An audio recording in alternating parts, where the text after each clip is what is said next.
In the quiet village of Tumbleweed, deep in the Jamaican countryside, there was a legend that sent shivers down the spine of even the bravest, so the legend of the rolling calf. This fearsome creature was said to be a Duppy ghost in the form of a massive, fiery-eyed bull, dragging heavy chains behind it as it roamed the night, hunting for anyone foolish enough to be out after dark. The villagers knew the stories well. They had heard the tales passed down from their grandparents about how the rolling calf would roll through the village, its chains clanking loudly, and its eyes glowing like hot coals. Those who encountered the beast were never the same if they returned at all. Now, most villagers were wise enough to stay indoors after sunset, but not everyone was so cautious. 3 young men, Sammy, Carl, and Raz, were known for their mischief and their love of adventure. They were always looking for trouble, and when they heard about the rolling calf, they couldn't resist the temptation to see if the legend was true.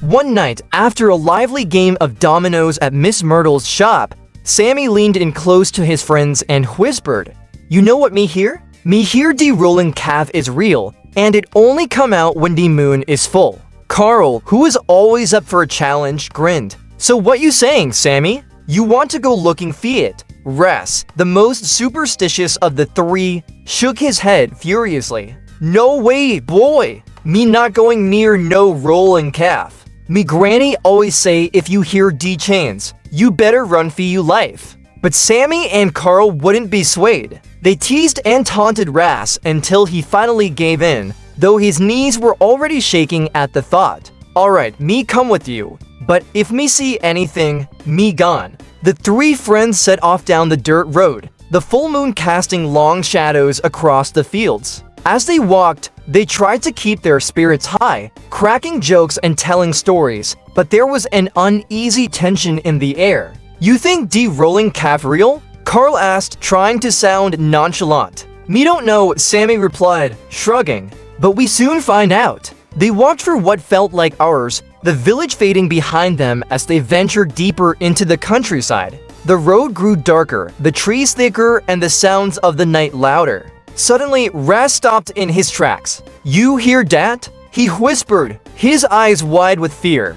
The other two stopped and listened. At first, there was nothing but the sound of crickets and the rustling of leaves in the breeze. But then, faintly, they heard it, the unmistakable clanking of chains. "Me no like this," Raz muttered, taking a step back. Sammy, trying to keep his cool, laughed nervously. "It's probably just some old cart down the road. Come on, man, you can't be scared of every little noise." But as they continued walking, the sound grew louder and closer. The clanking chains echoed through the night, and the ground seemed to tremble beneath their feet. Carl swallowed hard. "Sammy, me think we should turn back." Before Sammy could reply, they rounded a bend in the road and froze. There, in the middle of the path, stood a massive bull, its eyes glowing red like burning embers. Steam snorted from its nostrils, and thick, heavy chains dangled from its neck, dragging on the ground with a metallic clatter. It was the rolling calf. The 3 friends stared in horror as the beast fixed its fiery gaze on them. For a moment, time stood still. Then, with a deafening roar, the rolling calf charged toward them, its chains whipping through the air like giant metal snakes. "Run!" Sammy screamed, and the 3 of them took off as fast as their legs could carry them. But the rolling calf was fast, much faster than any ordinary bull. It thundered down the road after them, its chains clanking louder and louder, and its eyes blazing with fury. Raz was the first to break down, screaming at the top of his lungs, "Me granny was right. Me granny was right. We dead for sure." Sammy and Carl weren't far behind, their breath coming in ragged gasps as they sprinted for their lives. They could feel the heat of the rolling calf's breath on their backs, and the sound of the chains was deafening. Desperate to escape, they darted off the road and into the bushes, hoping to lose the creature in the thick undergrowth. But the rolling calf was relentless, crashing through the trees like a hurricane, its eyes glowing like two fiery beacons in the darkness.